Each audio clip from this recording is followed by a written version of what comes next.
या देवी सर्वभूतेषु शक्तिरूपेण संस्थिता नमस्तस्यै नमस्तस्यै नमस्तस्यै नमो नमः। जय दुर्गा मैया। आज के इस वीडियो में हम श्रवण करेंगे श्री दुर्गा सप्तशती का पहला अध्याय। महर्षि मार्कंडेय जी बोले, भगवान सूर्य के पुत्र सावर्णी की उत्पत्ति की कथा को मैं विस्तार से कहता हूँ, आप ध्यान से सुनिए। सूर्य की स्त्री छाया से उत्पन्न सावर्णी जगजननी महामाया की कृपा से जैसे जैसे मनवंतर के अधिपति बने, वह विशिष्ट कथा सुनिए। प्राचीन काल में स्वारोचिष मनवंतर के चैत्रवंशी राजा सूरथ समस्त पृथ्वी के चक्रवर्ती राजा हुए। वे प्रजा का अपने पुत्रों की भांति पालन करते थे।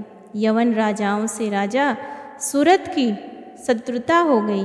दुष्ट दलन राजा सूरथ से उनका भयंकर युद्ध हुआ और थोड़ी सेना होने के कारण यवन राजाओं ने सूरथ को हरा दिया। तदंतर राजा अपने नगर में आकर राज्य करने लगा, तो भी अन्य शत्रु राजाओं ने राजा सूरथ पर चढ़ाई कर दी और नगर में भी दुराचारी मंत्रियों ने राजा का कोष, सैन्य तथा समस्त वस्तुएं छीन ली। तब राजा हार कर अकेला ही घोड़े पर सवार हो शिकार खेलने के बहाने घोर जंगल में चला गया।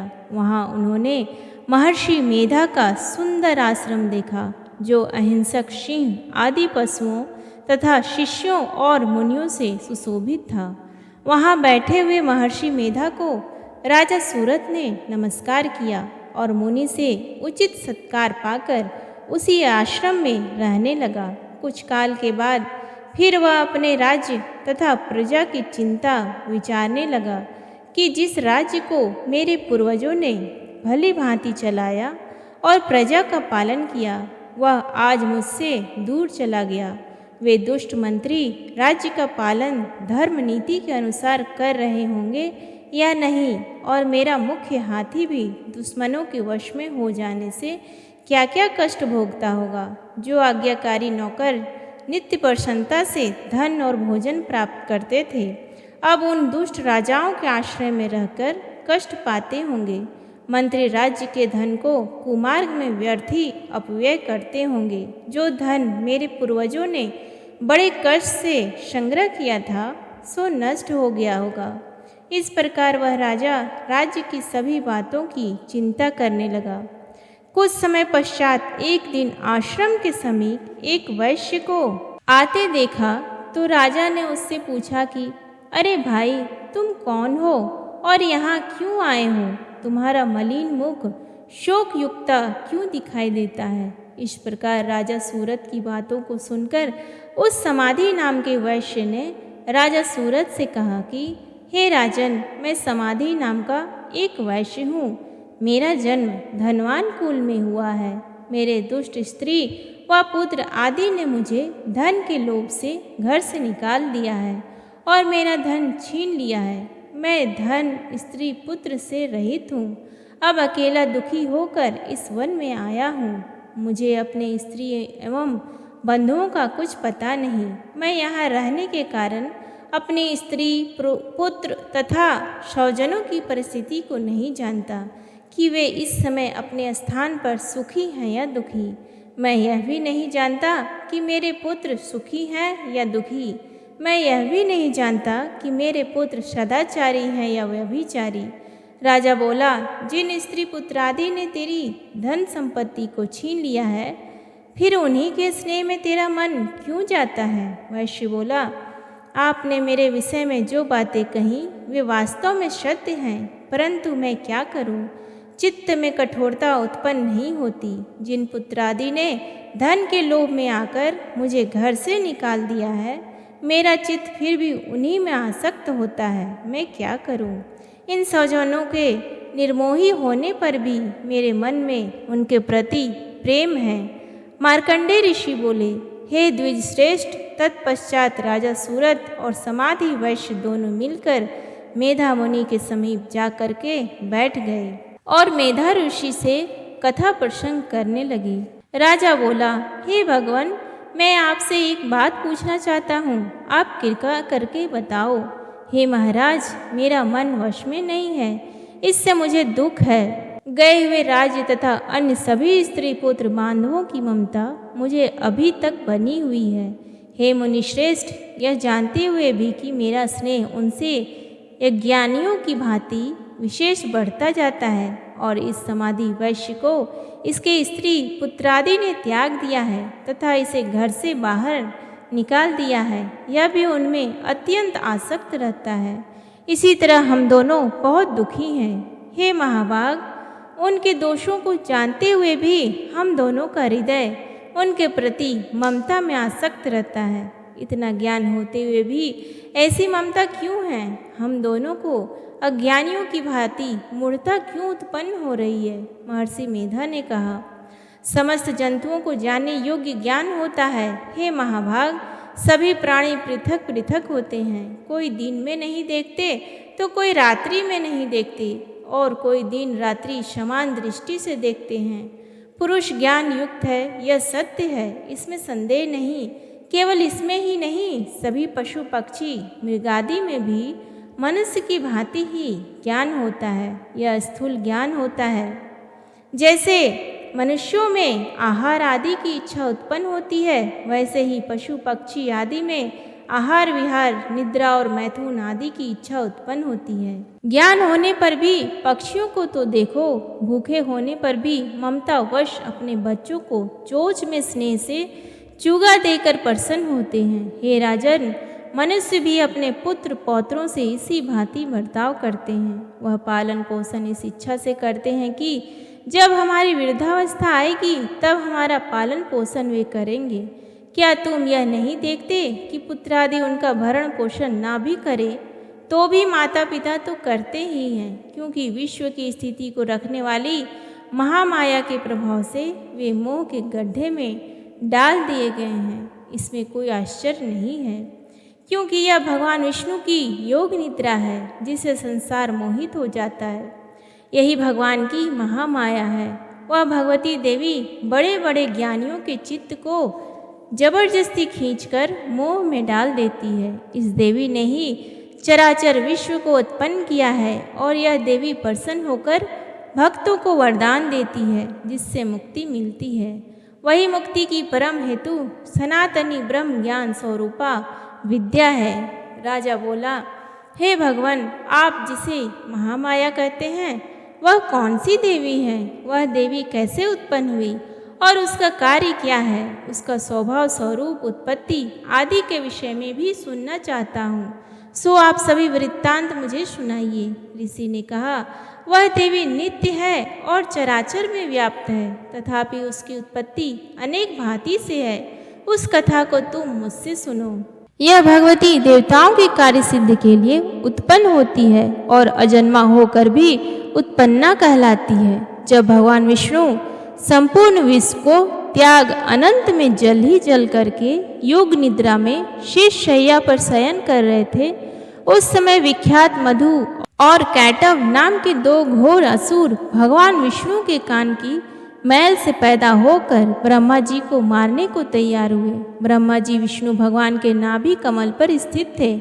उन दोनों भयंकर असुरों को मारने को आते देखकर और भगवान विष्णु को सोता हुआ देखकर ब्रह्मा जी योग निद्रा की प्रसन्नतार्थ एकाग्र मन से स्तुति करने लगे, जिससे कि भगवान विष्णु के नेत्रों से भगवती योग माया अपना प्रभाव हटा ले और भगवान जाग पड़े। वह योग माया विश्वेश्वरी जगतात्मा स्थिति एवं संहार करने वाली भगवान विष्णु की अतुल तेज वाली निद्रा स्वरूपा अनुपम शक्ति है। ब्रह्मा जी बोले, हे महामाये, तुम स्वाहा देवताओं को पालने वाली हो, तुम स्वधा पितरेश्वरों का पोषण करने वाली हो, तुम ही वषटकार स्वर इंद्र को यज्ञ का हिस्सा पहुँचाने वाली हो, अमृत भी तुम ही हो, अक्षरों में स्वर तुम ही हो तथा नित्य आदि मात्रा तुम ही हो। हे देवी, तुम ही संध्या सावित्री और संसार की जननी हो, और हे मातेश्वरी, विश्व को उत्पन्न पालन और संहार करने वाली आप ही हो। आप ही महाविद्या महादेवी महासुरी हो। आप ही समस्त चराचर के तीनों गुणों सत्व रज तम को उत्पन्न करने वाली प्रकृति हो। आप ही काल रात्रि हो। आप खड्ग शूल घोर गदा चक्र शंख धनुष बाण भुषुंडी परिग आदि अस्त्र शस्त्रों को धारण करने वाली हो। हे देवी, आप ही सौम्यता हो तथा संसार में आप ही अति सुंदर हो। पर तथा अपनों में श्रेष्ठ आप ही परमेश्वरी हो, जो इस विश्व की रचना और पालन संहार करते हैं। उन भगवान विष्णु को आपने अपनी निद्रा के वश में कर लिया है। फिर भला बताइए कि कौन आपकी प्रार्थना करने में समर्थ है, जबकि अपने भगवान विष्णु ईशान शंकर तथा मुझसे यह शरीर ग्रहण कर लिया है। आप तो अपने प्रभाव से स्वयं प्रकाशित हो। मधु और कैटव नाम के इन महादुष्टों को आप मोह लीजिए और विश्वपति भगवान विष्णु को जगाइए। इन दोनों महाअसुरों का संहार करने के लिए भगवान को बुद्धि दीजिए। ऋषि बोले, इस प्रकार जब ब्रह्मा जी ने मधु और कैटव असुरों के संहार के लिए तथा भगवान विष्णु को जगाने के लिए तामसी देवी की प्रार्थना की, तो उसी समय भगवान विष्णु के नयन, मुख, नाक, भुजा, हृदय और वक्षस्थल से निकलकर अव्यक्त योग माया उपस्थित हो गई और योग निद्रा से भगवान जाग गए। तदंतर भगवान विष्णु ने उन पराक्रमी वीर्यवान मधु और कैटव असुरों को देखा, जिनकी ब्रह्मा जी को खाने के लिए आंखें लाल हो रही थी। तब भगवान विष्णु ने शेष शैया से उठकर उन असुरों से 5000 वर्ष तक बाहु युद्ध किया। अति बलशाली महाउन्मत्त दोनों असुरों को महामाया ने मोहित कर रखा था। अतः दुष्टों ने भगवान से कहा कि आप हमसे वरदान मांगो। भगवान ने कहा, यदि तुम मुझ पर प्रसन्न हो तो मेरे हाथों तुम्हारी मृत्यु हो। मैं तो केवल यही वर चाहता हूँ। ऋषि ने कहा, इस भांति जब भगवान ने उनसे यह वरदान ले लिया तो वे भगवान से कहने लगे कि हमें सर्वत्र जल ही जल दिखाई देता है, इसलिए हे भगवान, हमारा वध उस स्थान पर कीजिए जिस जगह पर पानी ना हो। ऋषि मेधा ने कहा। तब भगवान विष्णु ने शंख चक्र और गदा धारण किए और उनसे तथास्तु कहा और दोनों के सिर अपनी जांघों पर रखकर चक्र से काट दिए। इस प्रकार यह महामाया देवी श्री ब्रह्मा जी की प्रार्थना करने पर स्वयं उत्पन्न हुई है। हे राजन, मैं अब इसके प्रभाव को बताता हूँ, आप ध्यान से सुनो। इस प्रकार दुर्गा सप्तशती पाठ पहला अध्याय समाप्त हुआ। प्रेम से बोलिए दुर्गा मैया की जय। धन्यवाद। श्री दुर्गा सप्तशती का दूसरा अध्याय। इस अध्याय में देवताओं के तेज से देवी का प्रादुर्भाव और महिषासुर की सेना का वध का वर्णन है। महर्षि मेधा बोले, प्राचीन काल में देवताओं और असुरों में पूरे 100 वर्षों तक घोर युद्ध हुआ था और देवराज इंद्र देवताओं के नायक थे। इस युद्ध में देवताओं की सेना परास्त हो गई थी और इस प्रकार संपूर्ण देवताओं को जीत महिषासुर इंद्र बन बैठा था। युद्ध के पश्चात हारे हुए देवता प्रजापति श्री ब्रह्मा को साथ लेकर उस स्थान पर पहुँचे जहाँ पर कि भगवान शंकर विराजमान थे।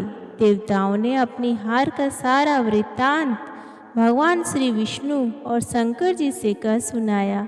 वह कहने लगे, हे प्रभु, महिषासुर सूर्य, चंद्रमा, इंद्र, अग्नि, वायु, यम, वरुण तथा अन्य देवताओं के सब अधिकार छीनकर सबका अधिष्ठता स्वयं बन बैठा है। उसने समस्त देवताओं को स्वर्ग से निकाल दिया है। वह मनुष्यों की तरह पृथ्वी पर विचर रहे हैं। दैत्यों की सारी करतूत हमने आपको सुना दी है और आपकी शरण में इसलिए आए हैं कि आप उनके वध का कोई उपाय सोचें। देवताओं की बातें सुनकर भगवान श्री विष्णु और शंकर जी को दैत्यों पर बड़ा गुस्सा आया। उनकी भौहें तन गई और आंखें लाल हो गई। गुस्से में भरे हुए श्री भगवान श्री विष्णु के मुख से बड़ा भारी तेज निकला और उसी प्रकार का तेज भगवान शंकर, ब्रह्मा और इंद्र आदि दूसरे देवताओं के मुख से भी प्रकट हुआ। फिर वह सारा तेज एक में मिल गया और तेज का पुंज वह ऐसे दिखता था जैसे कि जाज्वल्यमान पर्वत हो। देवताओं ने देखा कि उस पर्वत की ज्वाला चारों ओर फैली हुई थी और देवताओं के शरीर से प्रकट हुए तेज की किसी अन्य तेज से तुलना नहीं हो सकती थी। एक स्थान पर इकट्ठा होने पर वह तेज एक देवी के रूप में परिवर्तित हो गया और अपने प्रकाश से तीनों लोकों में व्याप्त जान पड़ा। वह भगवान शंकर का तेज था। उससे देवी का मुख प्रकट हुआ। यमराज के तेज से उसके सिर के बाल बने। भगवान श्री विष्णु के तेज से उसकी भुजाएं बनी। चंद्रमा के तेज से दोनों स्तन और इंद्र के तेज से जंघा तथा पिंडली बनी और पृथ्वी के तेज से नितंब भाग बना। ब्रह्मा के तेज से दोनों चरण और सूर्य के तेज से उनकी अंगुलियां पैदा हुई। वसुओं के तेज से हाथों की अंगुलियां एवं कुबेर के तेज से नासिका बनी। प्रजापति के तेज से उसके दांत और अग्नि के तेज से उसके नेत्र बने। संध्या के तेज से उसकी भौहें और वायु के तेज से उसके कान प्रकट हुए। इस प्रकार उस देवी का प्रादुर्भाव हुआ था। महिषासुर से पराजित देवता उस देवी को देखकर अत्यंत प्रसन्न हुए। भगवान शंकर ने अपने त्रिशूल में से एक त्रिशूल निकालकर उस देवी को दे दिया और भगवान विष्णु ने अपने चक्र में से एक चक्र निकालकर उस देवी को दिया। वरुण ने अपने चक्र में से एक चक्र निकालकर उस देवी को दिया। वरुण ने देवी को शंख भेंट किया। अग्नि ने इसे शक्ति दी। वायु ने उसे धनुष और बाण दिए। सहस्र नेत्रों वाले श्री देवराज इंद्र ने उसे अपने वज्र से उत्पन्न करके वज्र दिया और ऐरावत हाथी का एक घंटा उतारकर देवी को भेंट किया। यमराज ने उसे काल दंड में से एक दंड दिया।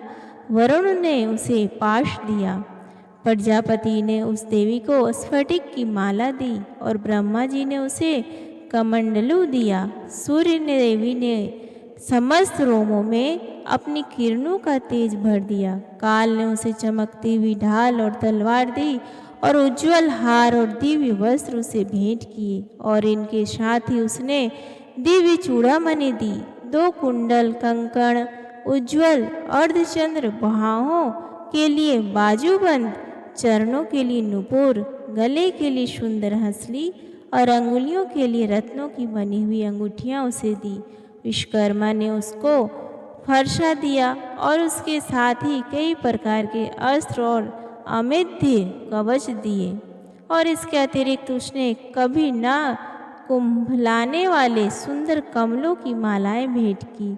समुद्र ने सुंदर कमल का फूल भेंट किया। हिमालय ने सवारी के लिए सिंह और तरह तरह के रत्न देवी को भेंट किए। यक्षराज कुबेर ने मधु से भरा हुआ पात्र और शेषनाग ने उन्हें बहुमूल्य मणियों से विभूषित नागहार भेंट किया। इसी तरह दूसरे देवताओं ने भी उसे आभूषण और अस्त्र देकर उसका सम्मान किया।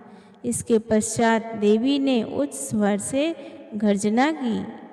उसके इस भयंकर नाद से आकाश गूंज उठा। देवी का वह उच्च स्वर से किया हुआ सिंहनाद समा न सका।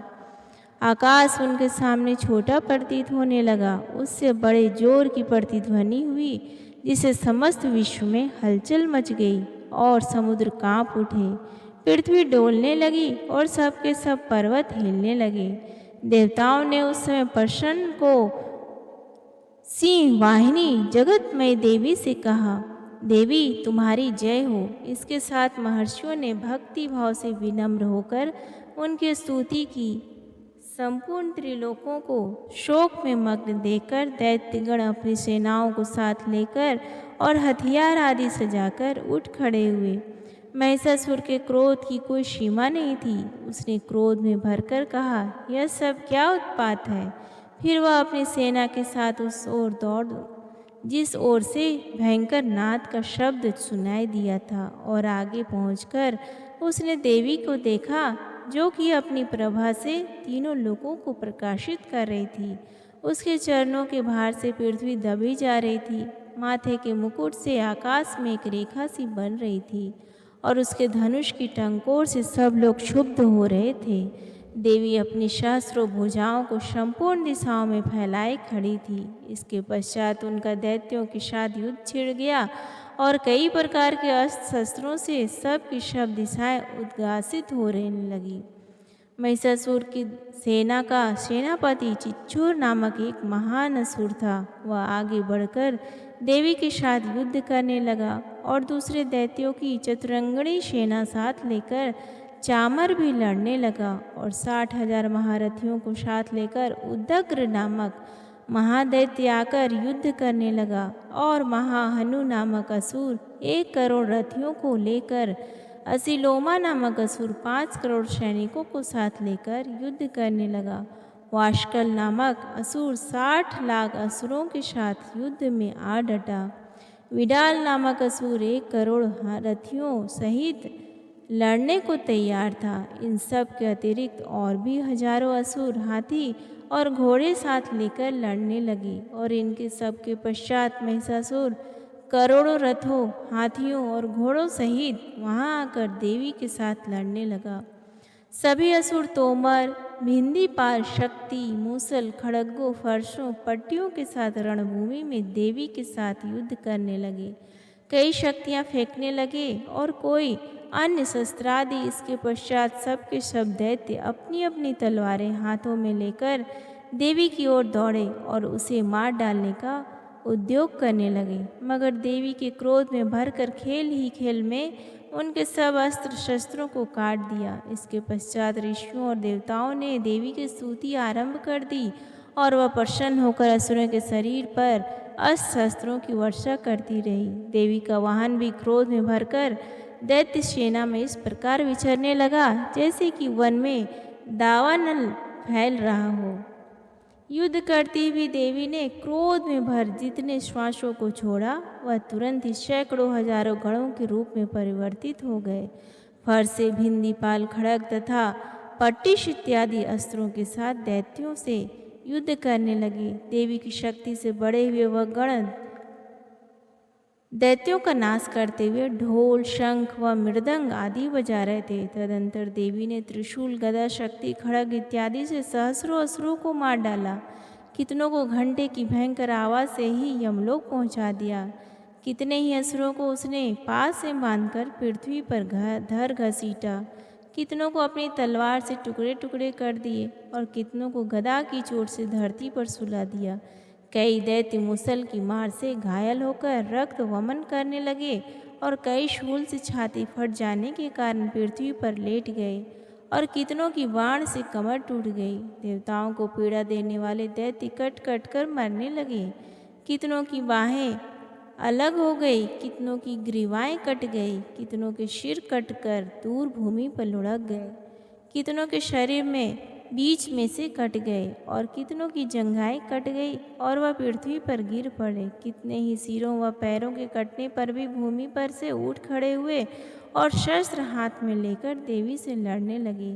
और कई दैत्यगण भूमि में बाजों की ध्वनि के साथ नाच रहे थे। कई असुर जिनके सिर कट चुके थे बिना सिर के धड़ से ही हाथ में शस्त्र लिए हुए लड़ रहे थे। दैत्य रह रह कर ठहरो ठहरो करते हुए देवी को युद्ध के लिए ललकार रहे थे। जहाँ पर यह घोर संग्राम हुआ था वहाँ की भूमि रथ, हाथी, घोड़े और असुरों की लाशों से भर गई थी और असुर सेना के बीच में रक्तपात होने के कारण रुधिर की नदियाँ बह रही थी।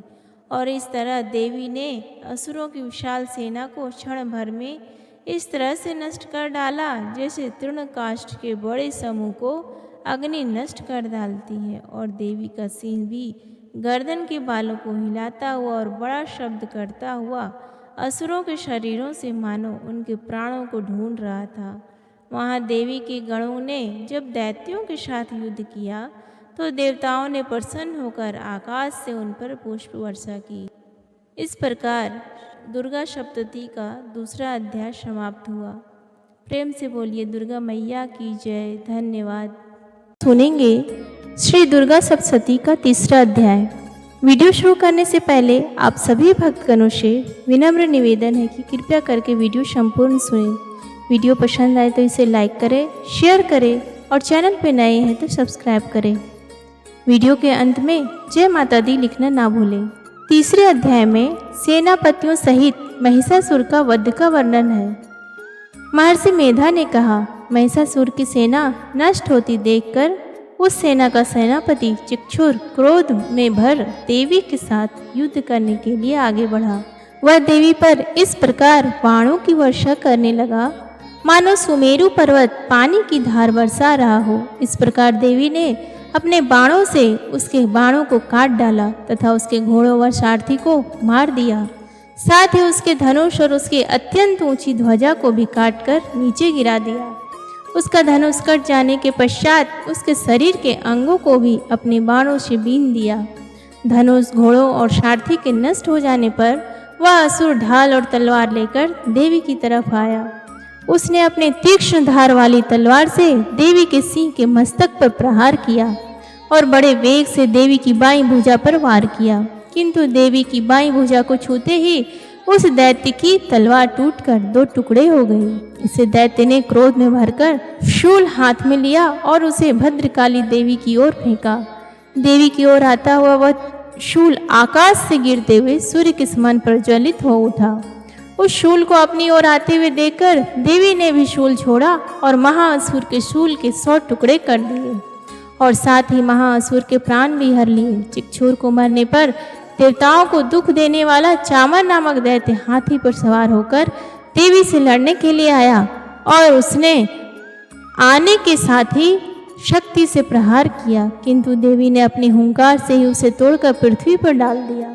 शक्ति को टूटा हुआ देखकर दैत्य ने क्रोध से लाल होकर शूल को चलाया, किंतु देवी ने उसको भी काट दिया। इतने में ही देवी का सिंह उछलकर हाथी के मस्तक पर सवार हो गया और दैत्य के साथ बहुत ही तीव्र युद्ध करने लगा। फिर वह दोनों लड़ते हुए हाथी पर से पृथ्वी पर आ गिरे और दोनों बड़े क्रोध से लड़ने लगे। फिर सिंह बड़े जोर से आकाश की ओर उछला और जब पृथ्वी की ओर आया तो अपने पंजे से चामर का सिर धड़ से अलग कर दिया। क्रोध से भरी हुई देवी ने शिला और वृक्ष आदि की चोटों से उदग्र को भी मार दिया। कराल को दांतों, मुक्कों और थप्पड़ों से चूर्ण कर डाला।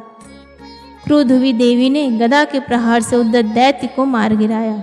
भिंदीपाल से वाष्पकल को बाणों से ताम्र तथा अंधक को मौत के घाट उतार दिया। तीनों नेत्रों वाली परमेश्वरी ने त्रिशूल से उग्रास्व, उग्र वीर और महाहनु नामक राक्षसों को मार गिराया। उसने अपने तलवार से विडाल नामक दैत्य का सिर काट डाला तथा अपने बाणों से दुर्धर और दुर्मुख राक्षसों को यमलोक में पहुंचा दिया। इस प्रकार जब महिषासुर ने देखा कि देवी ने मेरी सेना को नष्ट कर दिया है तो वह भैंसे का रूप धारण कर देवी के गणों को दुख देने लगा। उन गणों में कितनों को उसने मुख के प्रहार से, कितनों को खुरों के, कितनों को मुंह से, कितनों को सींगों से, बहुतों को दौड़ाने के वेग से, अनेकों को सिंहनाद से, कितनों को चक्कर देकर और कितनों को श्वास वायु के झोंकों से पृथ्वी पर गिरा दिया। वह दैत्य इस प्रकार गणों की सेना को गिरा देवी के सिंह को मारने के लिए दौड़ा। इस पर देवी को बड़ा गुस्सा आया। उधर दैत्य भी क्रोध में भरकर धरती को खुरों से खोदने लगा तथा सींगों से पर्वतों को उखाड़ उखाड़ कर धरती पर फेंकने लगा और मुख से शब्द करने लगा। महिषासुर के वेग से चक्कर देने के कारण पृथ्वी क्षुब्ध होकर फटने लगी। उसकी पूंछ से टकराकर समुद्र चारों ओर फैलने लगा। हिलते हुए सींगों के आघात से मेघ खंड खंड हो गए और श्वास के आकाश में उड़ते हुए पर्वत फटने लगे। इस तरह क्रोध से भरे हुए राक्षस को देख चंडिका को भी क्रोध आ गया और वह उसे मारने के लिए क्रोध में भर गई। देवी ने पास फेंक कर दैत्य को बांध लिया और उसे बंध जाने पर दैत्य का रूप त्याग दिया और सिंह का रूप बना लिया। और ज्यों ही देवी उसका सिर काटने के लिए तैयार हुई कि उसने पुरुष का रूप बना लिया जो कि हाथी में तलवार लिए हुए था। देवी ने तुरंत ही अपने बाणों के साथ उस पुरुष को उसकी तलवार ढाल सहित बिंध डाला। इसके पश्चात वह हाथी के रूप में दिखाई देने लगा और अपनी लंबी सूंड से देवी के सिंह को खींचने लगा और गरजने लगा। देवी ने अपनी तलवार से उसकी सूंड काट डाली। तब राक्षस ने एक बार फिर भैंसी का रूप धारण कर लिया और पहले ही तरह चर अचर जीवों सहित समस्त स्त्रीलोकों की व्याकुल करने लगा। इसके पश्चात क्रोध में भरी हुई देवी बारंबार उत्तम मधु का पान करने लगी और लाल लाल नेत्र करके हंसने लगी। उधर बल, वीर तथा मद से क्रुद्ध हुआ दैत्य भी गरजने लगा। अपने सींगों से देवी पर पर्वतों को फेंकने लगा। देवी अपनी बाणों से उसके फेंके हुए पर्वतों को चूर्ण करती हुई बोली, ओ मूढ़, जब तक मैं मधुपान कर रही हूँ तब तू गरज ले, और इसके पश्चात मेरे हाथों तेरी मृत्यु हो जाने पर देवता गरजेंगे। महर्षि मेधा ने कहा। यूँ कहकर देवी उछलकर उस दैत्य पर चढ़ जाई और उसको अपने पैर से दबाकर शूल से उसके गले पर आघात किया। देवी के पैर से दबने पर भी दैत्य अपने दूसरे रूप से अपने मुख से बाहर होने लगा। अभी वह आधा ही बाहर निकला था कि देवी ने अपने प्रभाव से उसे रोक दिया। जब वह आधा निकला हुआ ही दैत्य युद्ध करने लगा तो देवी ने अपने तलवार से उसका सिर काट दिया। इसके पश्चात सारी राक्षस सेना हाहाकार करती हुई वहां से भाग गई और सब देवता अत्यंत प्रसन्न हुए तथा ऋषियों महर्षियों सहित देवी की स्तुति करने लगे। गंधर्वराज गान करने लगे तथा अप्सराएं नृत्य करने लगी। श्री मार्कंडेय पुराणे सावर्णिके मन्वंतरे देवी महात्म्ये महिषासुर वधो नाम तृतीयो अध्याय संपूर्ण। प्रेम से बोलिए देवी दुर्गा मैया की जय।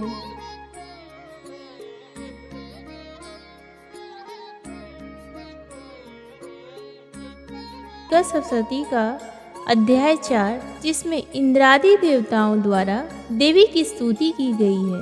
महर्षि मेधा बोले, देवी ने जब पराक्रमी दुरात्मा महिषासुर को मार गिराया और असुरों की सेना को मार दिया, तब इंद्रादि समस्त देवता अपने सिर तथा शरीर को झुकाकर भगवती की स्तुति करने लगे।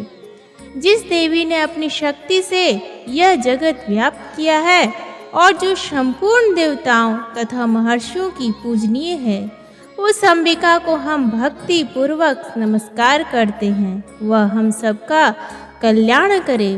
जिस अतुल प्रभाव और बल का वर्णन भगवान विष्णु, शंकर और ब्रह्मा जी भी नहीं कर सके, वही चंडिका देवी इस संपूर्ण जगत का पालन करे और अशुभ भय का नाश करे।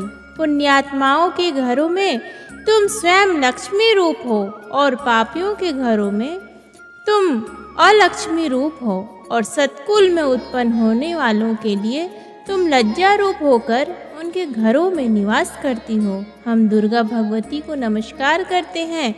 हे देवी, इस विश्व का पालन करो। हे देवी, हम तुम्हारे अचिंत्य रूप का किस प्रकार पालन करें।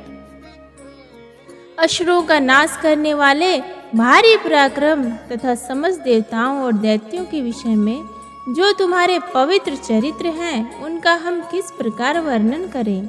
हे देवी, त्रिगुणात्मिक होने पर भी तुम संपूर्ण जगत की उत्पत्ति का कारण हो। हे देवी, भगवान विष्णु, शंकर आदि किसी भी देवता ने तुम्हारा पार नहीं पाया।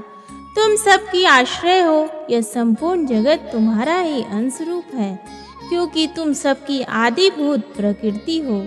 हे देवी, तुम्हारे जिस नाम के उच्चारण से संपूर्ण यज्ञों में सब देवता तृप्ति लाभ करते हैं, वह स्वाहा तुम ही हो। इसके अतिरिक्त तुम पितरों की तृप्ति का कारण हो, इसलिए सब आपको स्वधा कहते हैं। हे देवी, वह विद्या जो मोक्ष को देने वाली है, जो अचिंत्य महाज्ञान स्वरूपा है, तत्वों के सार को वश में करने वाले, संपूर्ण दोषों को दूर करने वाले, मोक्ष की इच्छा वाले मुनिजन जिसका अभ्यास करते हैं, वह तुम ही हो। तुम वाणी रूप हो और दोष रहित ऋग तथा यजुर्वेदों की एवं उद्गीत और सुंदर पदों के पाठ वाले सामवेद की आश्रय रूप है। तुम भगवती हो। इस विश्व की उत्पत्ति एवं पालन के लिए तुम वार्ता के रूप में प्रकट हुई हो और तुम संपूर्ण संसार की पीड़ा हरने वाली हो। हे देवी, जिससे सारे शास्त्रों को जाना जाता है, वह मेधा शक्ति तुम ही हो, और दुर्गम भवसागर से पार करने वाली नौका भी तुम ही हो। लक्ष्मी रूप से विष्णु भगवान के हृदय में निवास करने वाली और भगवान महादेव द्वारा सम्मानित गौरी तुम ही हो। मंद मुस्कान वाले निर्मल पूर्णचंद्र बिंब के समान और उत्तम सुवर्ण की मनोहर कांति से कामनीय तुम्हारे मुख को देखकर भी महिषासुर क्रोध में भर गया। यह बड़े आश्चर्य की बात है। और हे देवी, तुम्हारे यही मुख जब क्रोध से भर गया तो उदय काल में चंद्रमा की भांति लाल हो गया और तनी हुई भौहों के कारण विकराल रूप हो गया। उसे देखकर भी महिषासुर के शीघ्र प्राण नहीं निकल गए। यह बड़े आश्चर्य की बात है। आपके कुपित मुख के दर्शन करके भला कौन जीवित रह सकता है। हे देवी, तुम हमारे कल्याण के लिए प्रसन्न हो। आपके प्रसन्न होने से इस जगत का अभ्युदय होगा, और जब आप क्रुद्ध हो जाती हैं तो कितने ही कुलों का सर्वनाश हो जाता है। यह हमने अभी अभी जाना है कि जब तुमने महिषासुर की बहुत बड़ी सेना को देखते देखते मार दिया है। हे देवी, सदा अभ्युदय देने वाली तुम जिस पर प्रसन्न हो जाती हो वही देश में सम्मानित होते हैं। उनके धन यश की वृद्धि होती है, उनका धर्म कभी शिथिल नहीं होता है और उनके यहाँ अधिक पुत्र पुत्रियाँ और नौकर होते हैं। हे देवी, तुम्हारी कृपा से ही धर्मात्मा पुरुष प्रतिदिन श्रद्धापूर्वक यज्ञ करते हैं और धर्मानुकूल आचरण करता है और उसके प्रभाव से स्वर्गलोक में जाता है, क्योंकि तुम तीनों लोकों में मनवांछित फल देने वाली हो। हे माँ दुर्गे, तुम स्मरण करने पर संपूर्ण जीवों के भय नष्ट कर देती हो और स्थिर चित्त वालों के द्वारा चिंतन करने पर उन्हें और अत्यंत मंगल देती हो। हे दरिद्र दुख नाशिनी देवी, तुम्हारे सिवा दूसरा कौन है। तुम्हारा चित्त सदा दूसरों के उपकार में लगा रहता है। हे देवी, तुम शत्रुओं को इसलिए मारती हो कि उनके मारने से दूसरों को सुख मिलता है। वह चाहे नरक में जाने के लिए चिरकाल तक पाप करते रहे हो, किंतु हमारे साथ युद्ध करके सीधे स्वर्ग को जाएं, इसलिए तुम उनका वध करती हो। हे देवी, क्या तुम दृष्टिपात मात्र से समस्त असुरों को भस्म नहीं कर सकती? अवश्य ही कर सकती हो, किंतु तुम्हारा शत्रुओं के शास्त्रों के द्वारा मारना इसलिए है कि शास्त्रों के द्वारा मरकर वे स्वर्ग को जावें। इस तरह से हे देवी, उन शत्रुओं के प्रति भी तुम्हारा विचार उत्तम है। हे देवी, तुम्हारे उग्र खड़ग की चमक से और त्रिशूल की नोक की कांति की किरणों से असुरों की आंखें फट नहीं गई। उसका कारण यह था कि वे किरणों से शोभायमान तुम्हारे चंद्रमा के समान आनंद प्रदान करने वाले सुंदर मुख को देख रहे थे। हे देवी, तुम्हारा शील पूरे वृत्तांत को दूर करने वाला है और सबसे अधिक तुम्हारा रूप है, जो ना तो कभी चिंतन में आ सकता है और ना किसी दूसरों से कभी तुलना की हो सकती है। तुम्हारा बल व पराक्रम शत्रुओं का नाश करने वाला है। इस तरह तुमने शत्रुओं पर भी दया प्रकट की है। हे देवी, तुम्हारे बल की किसके साथ बराबरी की जा सकती है, तथा शत्रुओं को भय देने वाला इतना सुंदर रूप भी और किसका है। हृदय में कृपा और युद्ध में निष्ठुरता, यह दोनों बातें तीनों लोकों में केवल तुम ही में देखे हैं।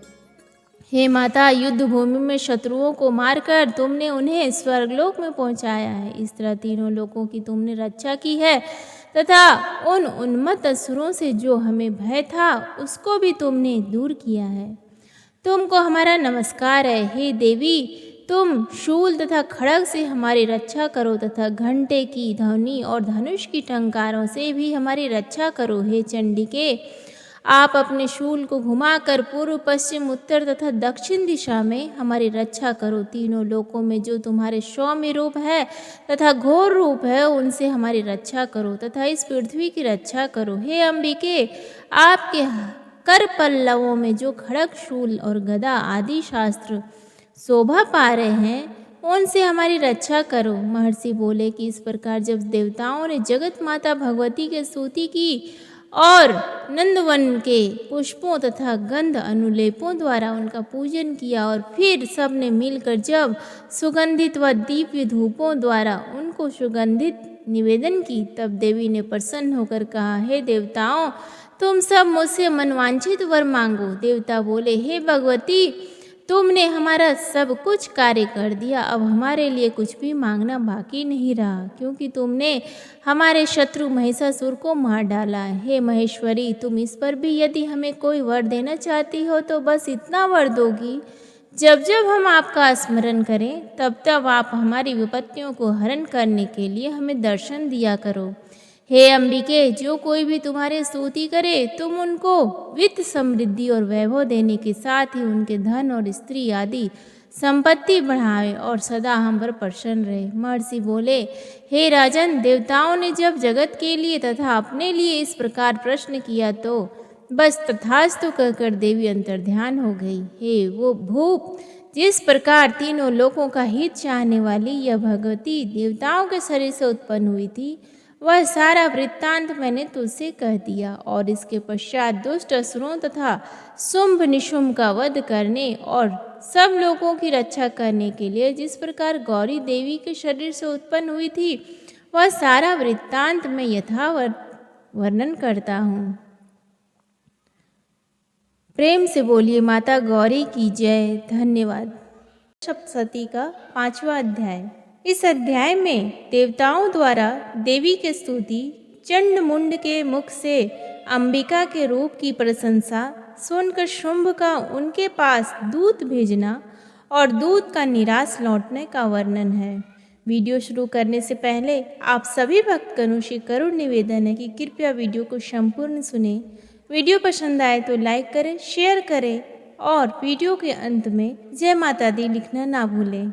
महर्षि मेधा ने कहा, पूर्व काल में शुंभ निशुंभ नामक असुरों ने अपने बल के मद से इंद्र का त्रिलोकी का राज्य और यज्ञों के भाग छीन लिए और वह दोनों इसी प्रकार सूर्य, चंद्रमा, धर्मराज और वरुण के अधिकार भी छीनकर स्वयं ही उनका उपयोग करने लगे। वायु और अग्नि का कार्य भी वही करने लगे और इसके पश्चात उन्होंने जिन देवताओं का राज्य छीना था उनको अपने अपने स्थान से निकाल दिया। इस तरह से अधिकार छीने हुए दैत्यों तथा दैत्यों द्वारा निकाले हुए देवता अपराजिता देवी का स्मरण करने लगे कि देवी ने हमको वर दिया था कि मैं तुम्हारे संपूर्ण विपत्तियों को नष्ट करके रक्षा करूंगी। ऐसा विचार कर सब देवता हिमालय पर गए और भगवती विष्णु माया की स्तुति करने लगे। देवताओं ने कहा, देवी को नमस्कार है, शिव को नमस्कार है, प्रकृति और भद्रा को नमस्कार है। हम लोग रौद्र, नित्या और गौरी को नमस्कार करते हैं। ज्योत्सनामयी, चंद्र रूपिणी व सुख रूपा देवी को निरंतर नमस्कार है। शरणागतों का कल्याण करने वाली वृद्धि और सिद्धि रूपा देवी को हम बार बार नमस्कार करते हैं। और नैऋति राजाओं की लक्ष्मी तथा सर्वणी को नमस्कार है। दुर्गा को दुर्ग स्थलों को पार करने वाली दुर्ग पारा को सारा सर्व कारणि ख्याति कृष्ण और धूम्र देवी और को सदैव नमस्कार है। अत्यंत सौम्य तथा अत्यंत रौद्र रूपा को हम नमस्कार करते हैं, उन्हें हमारा बारंबार नमस्कार है। जगत की आधारभूत कृति देवी को बार बार नमस्कार करते हैं। जिस देवी को प्राणी मात्र विष्णु माया कहते हैं उसको नमस्कार है, उसको नमस्कार है, उसको नमस्कार है। जो देवी संपूर्ण प्राणियों में चेतना कहलाती है उसको नमस्कार है, उसको नमस्कार है, उसको नमस्कार है। जो देवी संपूर्ण प्राणियों में बुद्धि रूप से स्थित है उसको नमस्कार है, उसको नमस्कार है, उसको नमस्कार है। जो देवी सब प्राणियों में निद्रा रूप से विराजमान है उसको नमस्कार है, उसको नमस्कार है, उसको नमस्कार है। जो देवी संपूर्ण प्राणियों में क्षुधा रूप से विराजमान है उसको नमस्कार है, उसको नमस्कार है, उसको नमस्कार है। जो देवी संपूर्ण प्राणियों में छाया रूप से स्थित है उसको नमस्कार है, उसको नमस्कार है, उसको नमस्कार है। जो देवी सब प्राणियों में शक्ति रूप से स्थित है उसको नमस्कार है, उसको नमस्कार है, उसको नमस्कार है। जो देवी संपूर्ण प्राणियों में तृष्णा रूप से स्थित है उसको नमस्कार है, उसको नमस्कार है, उसको नमस्कार है। जो देवी सब प्राणियों में शांति रूप से स्थित है उसको नमस्कार है, उसको नमस्कार है, उसको नमस्कार है।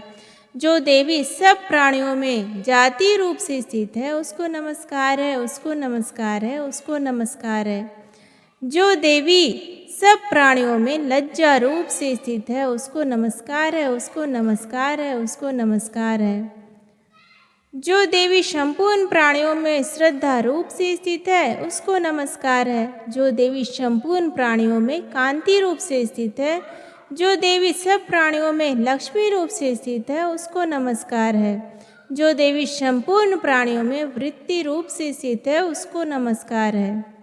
जो देवी सब प्राणियों में स्मृति रूप से विराजमान है उसको नमस्कार है। जो देवी सब प्राणियों में दया रूप से स्थित है उसको नमस्कार है। जो देवी सब प्राणियों में तुष्टि रूप से स्थित है उसको नमस्कार है। जो देवी संपूर्ण प्राणियों में मातृ रूप से स्थित है उसको नमस्कार है। जो देवी संपूर्ण प्राणियों में भ्रांति रूप से स्थित है उसको नमस्कार है। जो देवी संपूर्ण प्राणियों में नित्य व्याप्त रहती है उसको नमस्कार है। जो देवी चैतन्य रूप से संपूर्ण संसार को व्याप्त करके स्थित है उसको नमस्कार है। पूर्व काल में देवताओं ने अपने अभीष्ट फल पाने के लिए जिसकी स्तुति की है और देवराज इंद्र ने बहुत दिनों तक जिसका सेवन किया है वह कल्याण के साधना भूता ईश्वरी हमारा कल्याण और मंगल करे तथा सारी विपत्तियों को नष्ट कर डाले। असुरों के सताए हुए हम संपूर्ण देवता उस परमेश्वरी को इस समय नमस्कार करते हैं तथा जो भक्ति पूर्वक स्मरण किए जाने पर तुरंत ही सब विपत्तियों को नष्ट कर देती है वह जगदम्बा इस समय भी हमारा मंगल करके हमारी समस्त विपत्तियों को दूर करे। महर्षि मेधा ने कहा, हे राजन, इस प्रकार जब देवता स्तुति कर रहे थे तो उसी समय पार्वती देवी गंगा में स्नान करने के लिए आई।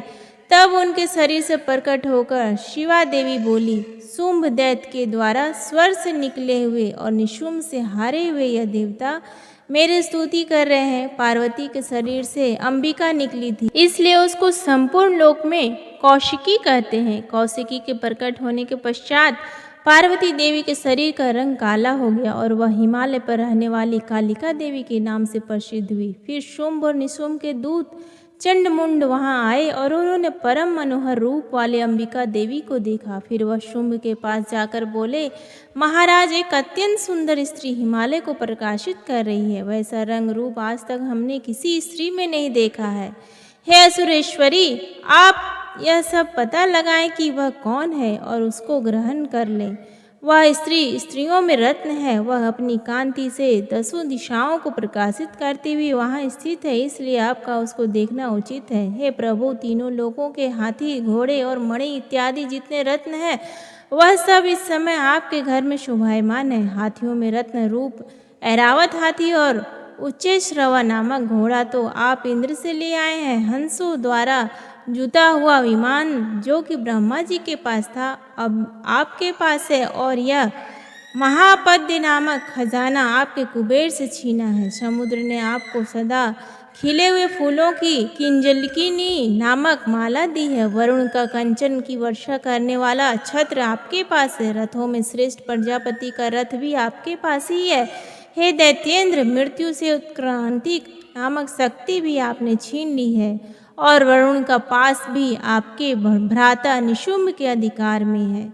और जो अग्नि में न जल सके ऐसे 2 वस्त्र भी अग्निदेव ने आपको दिए हैं। हे दैत्यराज, इस प्रकार सारे रत्न रूपी वस्तुएं आप संग्रह कर चुके, तो फिर आप यह कल्याणकारी स्त्रियों में रत्न रूप अनुपम स्त्री आप क्यों नहीं ग्रहण करते? महर्षि मेधा बोले, चंडमुंड का यह वचन सुनकर शुंभ ने विचारा कि सुग्रीव को अपना दूत बनाकर देवी के पास भेजा जाए। प्रथम उसको सब कुछ समझा दिया और कहा कि वहां जाकर तुम उसको अच्छी तरह से समझाना और एक उपाय उस करना जिससे वह प्रसन्न होकर तुरंत मेरे पास चली आए। भली प्रकार समझाकर कहना। दूत सुग्रीव पर्वत के उस रमणीय भाग में पहुंचा जहां देवी रहती थी। दूत ने कहा, हे देवी, दैत्यों का राजा शुंभ जो इस समय तीनों लोकों का स्वामी है, मैं उसको दूत हूँ और यहाँ तुम्हारे पास आया हूँ। संपूर्ण देवता उसकी आज्ञा एक स्वर से मानते हैं। अब जो कुछ उसने कहा है वह सुनो।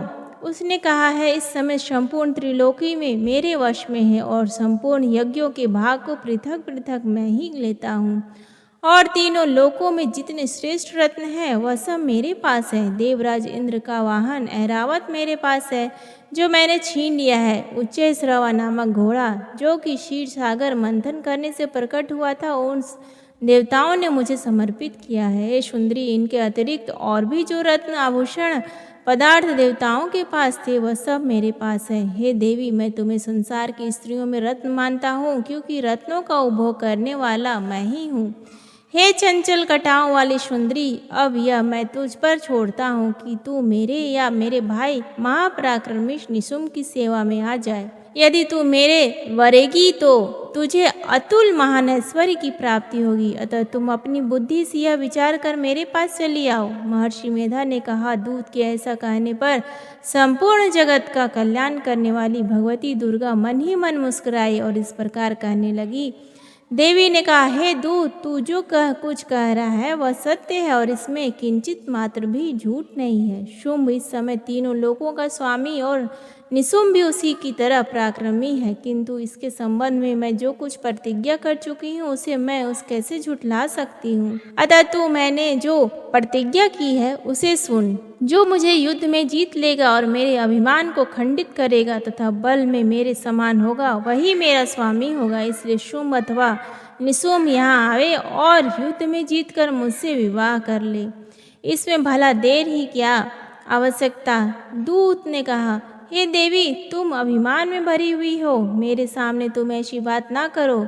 इस त्रिलोकी में मुझे तो ऐसा कोई दिखाई नहीं देता जो कि शुंभ और निशुंभ के सामने ठहर सके। हे देवी, अब अन्य देवताओं में से कोई शुंभ व निशुंभ के समान युद्ध में ठहर नहीं सकता, तो तुम जैसी स्त्री उनके सामने रणभूमि में ठहर सकेगी। जिन शुंभ आदि असुरों के सामने इंद्र आदि देवता नहीं ठहर सके, तो फिर तुम अकेली स्त्री उनके सामने कैसे ठहर सकोगी। अतः तुम मेरा कहना मानकर उनके पास चली आओ, नहीं तो जब वह तुम्हें केश पकड़कर घसीटते हुए ले जाएंगे तो तुम्हारा गौरव नष्ट हो जाएगा।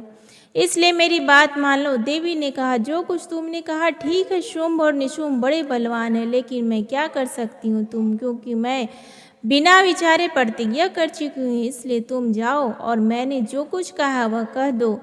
सब आदरपूर्वक असुरेंद्र से कह दो। इसके पश्चात जो वह उचित समझे करे। प्रेम से बोलिए दुर्गा माता की जय। धन्यवाद। हम श्रवण करेंगे श्री दुर्गा सप्तशती का 6ठा अध्याय। वीडियो शुरू करने से पहले आप सभी भक्तगणों से करुण निवेदन है कि कृपया वीडियो को संपूर्ण सुने। वीडियो पसंद आए तो लाइक करें, शेयर करें और जय माता दी लिखना ना भूलें। श्री दुर्गा सप्तशती अध्याय 6। इसमें धूम्रलोचन वध का वर्णन है। महर्षि मेधा ने कहा, देवी की बात सुनकर दूत क्रोध में भरा हुआ वहां से असुरेंद्र के पास पहुंचा और सारा वृत्तांत उसे कह सुनाया। दूत की बात सुन असुरेंद्र के क्रोध का पारावर न रहा और उसने अपने सेनापति धूम्रलोचन से कहा, धूम्रलोचन, तुम अपनी सेना सहित शीघ्र वहां जाओ और उस दुष्टा के केसों को पकड़कर उसे घसीटते हुए यहाँ ले आओ। यदि उसकी रक्षा के लिए कोई दूसरा खड़ा हो, चाहे वह देवता, यक्ष अथवा गंधर्व ही क्यों ना हो, उसको तुम अवश्य मार डालना। महर्षि मेधा ने कहा, शुंभ के इस प्रकार आज्ञा देने पर धूम्रलोचन 60,000 राक्षसों की सेना को साथ लेकर वहां पहुंचा और देवी को देख ललकार कर कहने लगा, अरे तू अभी शुंभ और निशुंभ के पास चल। यदि तू प्रसन्नतापूर्वक मेरे साथ न चलेगी तो मैं तेरे केशों को पकड़ घसीटता हुआ तुझे ले चलूंगा। देवी बोली, असुरेंद्र का भेजा हुआ तेरे जैसा बलवान यदि बलपूर्वक मुझे ले जाएगा तो ऐसी दशा में मैं तुम्हारा कर ही क्या सकती हूँ। महर्षि मेधा ने कहा, ऐसा कहने पर धूम्रलोचन उसकी ओर लपका, किंतु देवी ने उसे अपनी हुंकार से ही भस्म कर डाला। यह देखकर असुर सेना क्रुद्ध होकर देवी की ओर बढ़ी, परंतु अंबिका ने उन पर तीखे बाणों, शक्तियों तथा फरसों की वर्षा आरंभ कर दी। इतने में देवी का वाहन भी अपनी ग्रीवा के बालों को झटकता हुआ और बड़ा भारी शब्द करता हुआ असुर सेना में कूद पड़ा। उसने कई असुर अपने पंजों से, कई अपने जबड़ों से और कई को धरती पर पटक कर अपने दाढ़ों से घायल करके मार डाला। उसने कई असुरों के अपने नख से पेट फाड़ डाले और कई असुरों का तो केवल थप्पड़ मारकर सिर धड़ से अलग कर दिया।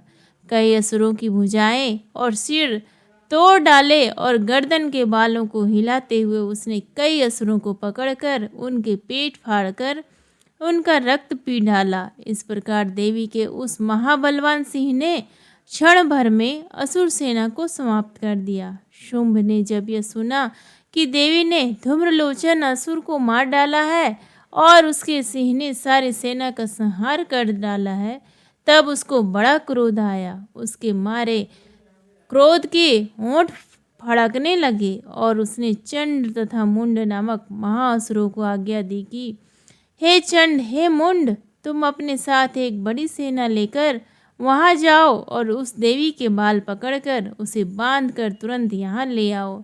यदि उसको यहाँ लाने में किसी प्रकार का संदेह हो तो अपनी सेना सहित उससे लड़ते हुए उसको मार डालो, और जब वह दुष्ट और उसका सिंह दोनों मारे जाएं तब भी उसको बांधकर यहाँ ले आना।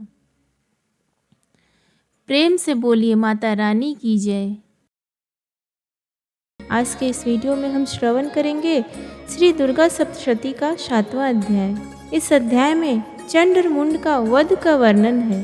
वीडियो शुरू करने से पहले आप सभी भक्तगणों से करुण निवेदन है कि कृपया करके वीडियो संपूर्ण सुने। वीडियो पसंद आए तो लाइक करें, शेयर करें और कमेंट बॉक्स में जय माता दी लिखना ना भूलें। महर्षि मेधा ने कहा, दैत्यराज की आज्ञा पाकर चंड और मुंड चतुरंगी सेना को साथ लेकर हथियार उठाए हुए देवी से लड़ने के लिए चल दिए। हिमालय पर्वत पर पहुंचकर उन्होंने मुस्कुराती हुई देवी जो सिंह पर बैठी हुई थी को देखा।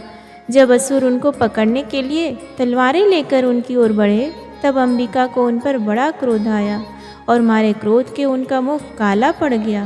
उनकी भ्रिकुटियाँ चढ़ गई और उनके ललाट में से अत्यंत भयंकर तथा अत्यंत विस्तृत मुख वाली लाल आंखों वाली काली प्रकट हुई, जो कि अपने हाथों में तलवार और पाश लिए हुए थी। वह विचित्र खड़ग धारण किए हुए थी तथा चीते के चर्म की साड़ी एवं नरमुंडों की माला पहन रखी थी तथा उसका मांस सूखा हुआ था और शरीर केवल हड्डियों का ढांचा था, और जो भयंकर शब्द से दिशाओं का पूर्ण कर रही थी वह असुर सेना पर टूट पड़ी और दैत्यों का भक्षण करने लगी। वह पार्श्व रक्षकों, अंकुशधारी महावतों, हाथियों पर सवार योद्धाओं और घंटा सहित हाथियों को एक साथ से पकड़ पकड़ कर अपने मुंह में डाल रही थी, और इसी प्रकार वह घोड़ों, रथों, सारथियों व रथों में बैठे हुए सैनिकों को मुंह में डालकर भयानक रूप से चबा रही थी। किसी के केश पकड़कर, किसी को पैरों से दबाकर और किसी दैत्य को छाती से मसल कर मार रही थी। वह दैत्य के छोड़े हुए बड़े बड़े अस्त्र शस्त्रों को मुंह में पकड़कर और क्रोध में भर उनको दांतों में पीस रही थी। उसने कई बड़े बड़े असुर भक्षण कर डाले, कितनों को रोंद डाला और कितनी उसकी मार के मारे भाग गए। कितनों को उसने तलवार से मार डाला, कितनों को अपने दांतों से समाप्त कर दिया, और इस प्रकार से देवी ने क्षण भर में संपूर्ण दैत्य सेना को नष्ट कर दिया। यह देख महापराक्रमी चंडकाली देवी की ओर से पलका और मुंड ने भी देवी पर अपने भयानक बाणों की वर्षा आरंभ कर दी और अपने हजारों चक्र उस पर छोड़े।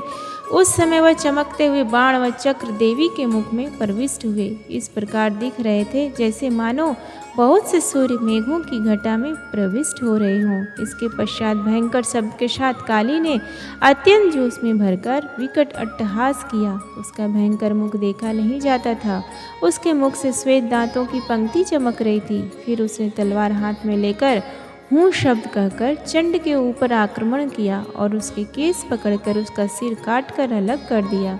चंड को मरा हुआ देखकर मुंड देवी की ओर लपका, परंतु देवी ने क्रोध में भरे उसे भी अपनी तलवार से यमलोक पहुंचा दिया। चंड और मुंड को मरा हुआ देखकर उसकी बाकी बची हुई सेना वहां से भाग गई। इसके पश्चात काली चंड और मुंड के कटे हुए सिरों को दुर्गा सप्तशती का 8वां अध्याय। इस अध्याय में रक्त बीज वध का वर्णन है।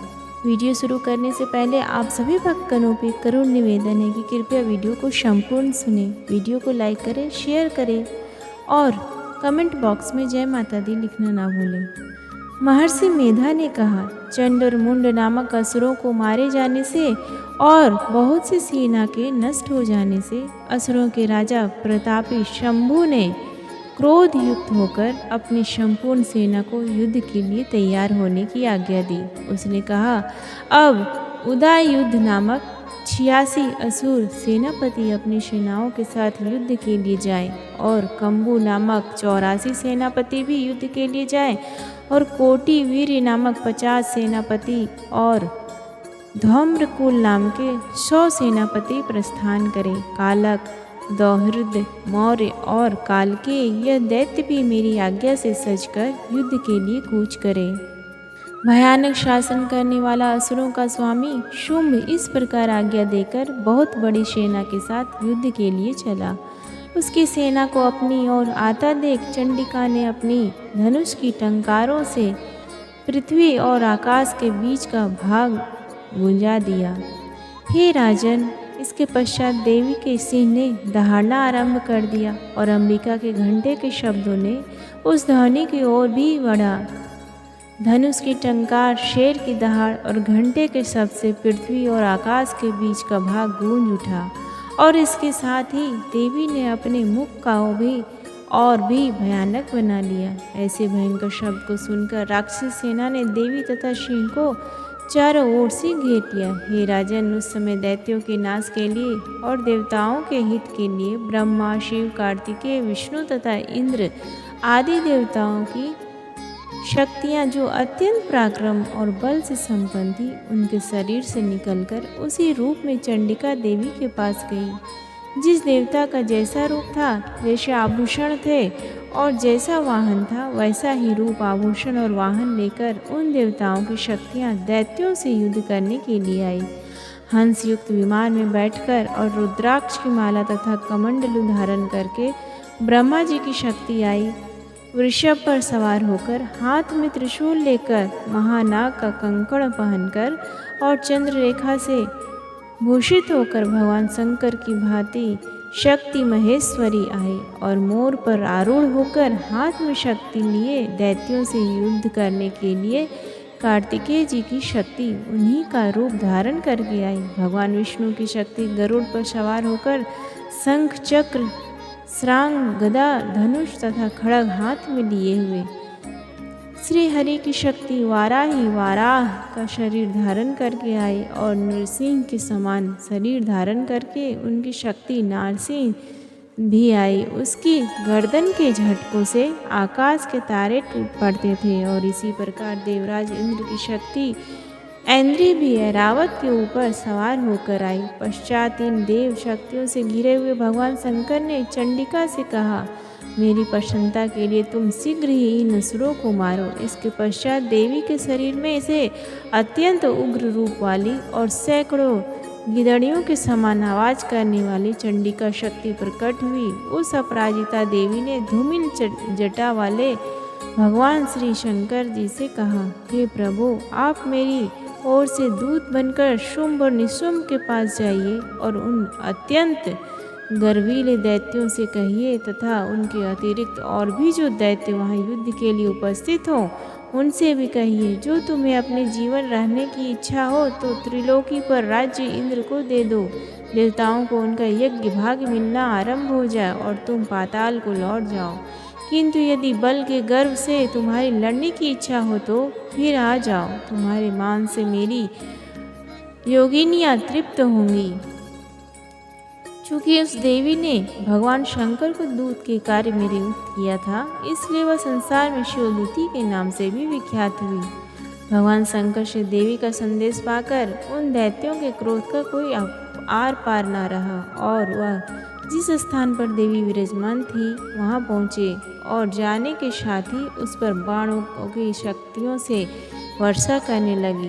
देवी ने उनके फेंके हुए बाणों, शक्तियों, त्रिशूल और फरसों को अपने बाणों से काट डाला और काली देवी उस देवी के साथ आगे बढ़ी, खड़ी होकर शत्रुओं को त्रिशूल से विदीर्ण करने लगी और खटवांग से कुचलने लगी। ब्रह्माणी जिस तरफ दौड़ती उसी तरफ अपने कमंडलू का जल छिड़क कर दैत्यों के वीर व बल को नष्ट कर देती थी और इसी प्रकार महेश्वरी त्रिशूल से, वैष्णवी चक्र से और अत्यंत कोप वाली कौमारी शक्ति द्वारा असुरों को मार रही थी और ऐन्द्री के बाजू के प्रहार से सैकड़ों दैत्य रक्त की नदियां बहाते हुए पृथ्वी पर सो गए। वाराही ने कितने ही राक्षसों को अपने थूथन द्वारा मृत्यु के घाट उतार दिया। दाढ़ों के अग्रभाग से कितने ही राक्षसों की छाती को चीर डाला और चक्र की चोट से कितनों को ही विदीर्ण करके धरती पर डाल दिया। बड़े बड़े राक्षसों को नरसिंही अपने नखों से विदीर्ण करके भक्षण कर रही थी और सिंहनाद से चारों दिशाओं को गुंजाती हुई रणभूमि में विचर रही थी। शिवदूती के प्रचंड अट्टहास से कितने ही दैत्य भयभीत होकर पृथ्वी पर गिर पड़े और उनके गिरते ही वह उनको भक्षण कर गई। इस तरह क्रोध में भरे हुए मातृगणों द्वारा नाना प्रकार के उपायों से बड़े बड़े असुरों को मरते हुए देखकर राक्षसी सेना भाग खड़ी हुई और उनको इस प्रकार भागता देखकर रक्तबीज नामक महापराक्रमी राक्षस क्रोध में भरकर युद्ध के लिए आगे बढ़ा। उसके शरीर से रक्त की बूंदें पृथ्वी पर जैसे ही गिरती थी, तुरंत वैसे ही शरीर वाला तथा वैसा ही बलवान दैत्य पृथ्वी से उत्पन्न हो जाता था। रक्तबीज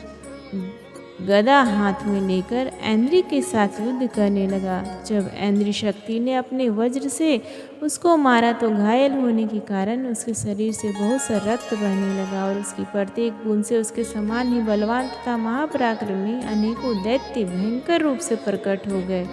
वह सब के शब्द दैत्य बीज के समान ही बलवान तेज वाले थे। वह भी भयंकर अस्त्र शस्त्र लेकर देवियों के साथ लड़ने लगे। जब ऐन्द्री की वज्र प्रहार से उसके मस्तक पर चोट लगी और रक्त बहने लगा तो उसमें से हजारों ही पुरुष उत्पन्न हो गए। वैष्णवी ने चक्र से और ऐन्द्री ने गदा से रक्तबीज को चोट पहुंचाई और वैष्णवी के चक्र से घायल होने पर उसके शरीर से जो रक्त बहा उससे हजारों महाअसुर उत्पन्न हुए, जिनके द्वारा यह जगत व्याप्त हो गया।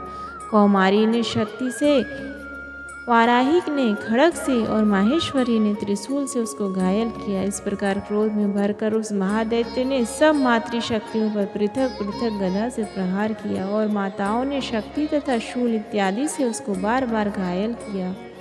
उससे सैकड़ों महादैत्य उत्पन्न हुए और इस प्रकार उस रक्त बीज के रुधिर से उत्पन्न हुए असुरों से संपूर्ण जगत व्याप्त हो गया, जिससे देवताओं को भय हुआ।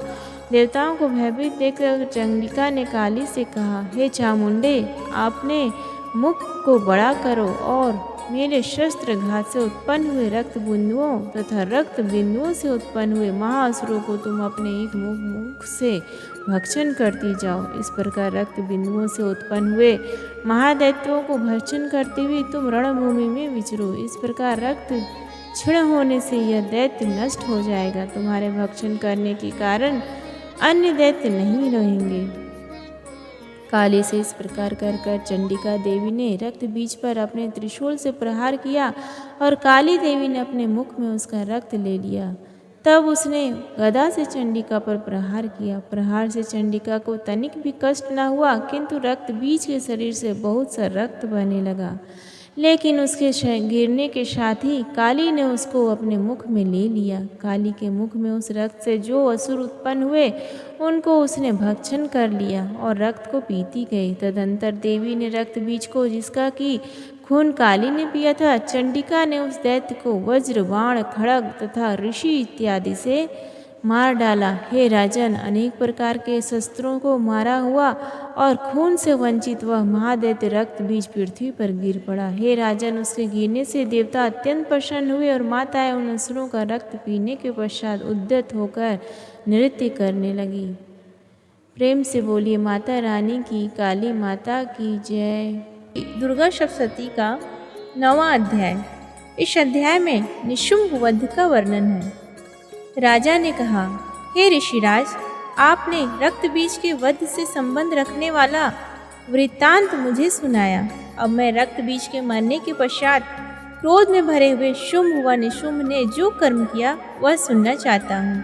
महर्षि मेधा ने कहा, रक्त बीज के मारे जाने पर शुंभ और निशुंभ को बड़ा क्रोध आया और अपनी बड़ी सेना का इस प्रकार सर्वनाश होते देखकर निशुंभ देवी पर आक्रमण करने के लिए दौड़ा। उसके साथ बहुत से बड़े बड़े असुर देवी को मारने के वास्ते दौड़े और महापराक्रमी शुंभ अपनी सेना उचित चंडिका को मारने के लिए बढ़ा। फिर शुंभ और निशुंभ का देवी से घोर युद्ध होने लगा और वह दोनों असुर इस प्रकार देवी पर बाण फेंकते लगे जैसे मेघों से वर्षा हो रही है। उन दोनों के चलाए हुए बाणों को देवी ने अपने बाणों से काट डाला और अपने शस्त्रों की वर्षा से उन दोनों दैत्यों को चोट पहुंचाई। निशुंभ ने तीक्ष्ण तलवार और चमकती हुई ढाल लेकर देवी के सिंह पर आक्रमण किया।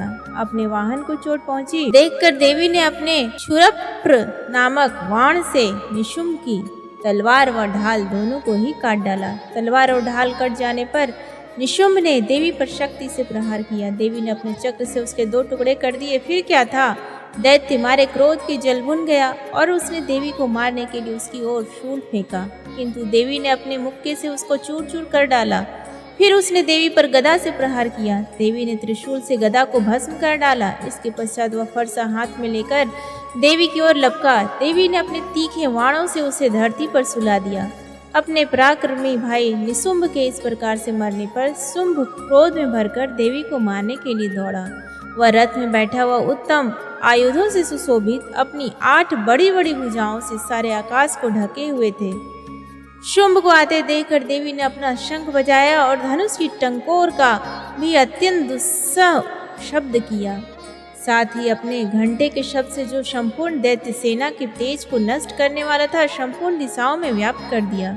इसके पश्चात देवी के सिंह ने भी अपनी दहाड़ से, जिसे सुन बड़े बड़े बलवानों मद चूर चूर हो जाते हैं, आकाश, पृथ्वी और 10 दिशाओं को पूरित कर दिया। फिर आकाश में उछलकर काली ने अपने दांतों तथा हाथों को पृथ्वी पर पटका। उसके ऐसा करने से ऐसा शब्द हुआ जिससे कि उससे पहले के सारे सब शांत हो गए। इसके पश्चात शिवदूती ने असुरों के लिए भय उत्पन्न करने वाला अट्टहास किया, जिसे सुनकर दैत्य थर्रा उठे और शुंभ को बड़ा क्रोध हुआ। फिर अंबिका ने उसे अरे दुष्ट, खड़ा रह कहा तो आकाश से सभी देवता जय हो बोल उठे। शुंभ ने वहां आकर ज्वालाओं से युक्त एक अत्यंत भयंकर शक्ति छोड़ी, जिसे आते देखकर देवी ने अपनी महोल्का नामक शक्ति से काट डाला। हे राजन, फिर शुंभ के सिंहनाद से तीनों लोक व्याप्त हो गए और उसकी प्रतिध्वनि से ऐसा घोर शब्द हुआ जिसने इससे पहले के शब्द को जीत लिया। शुंभ के छोड़े बाणों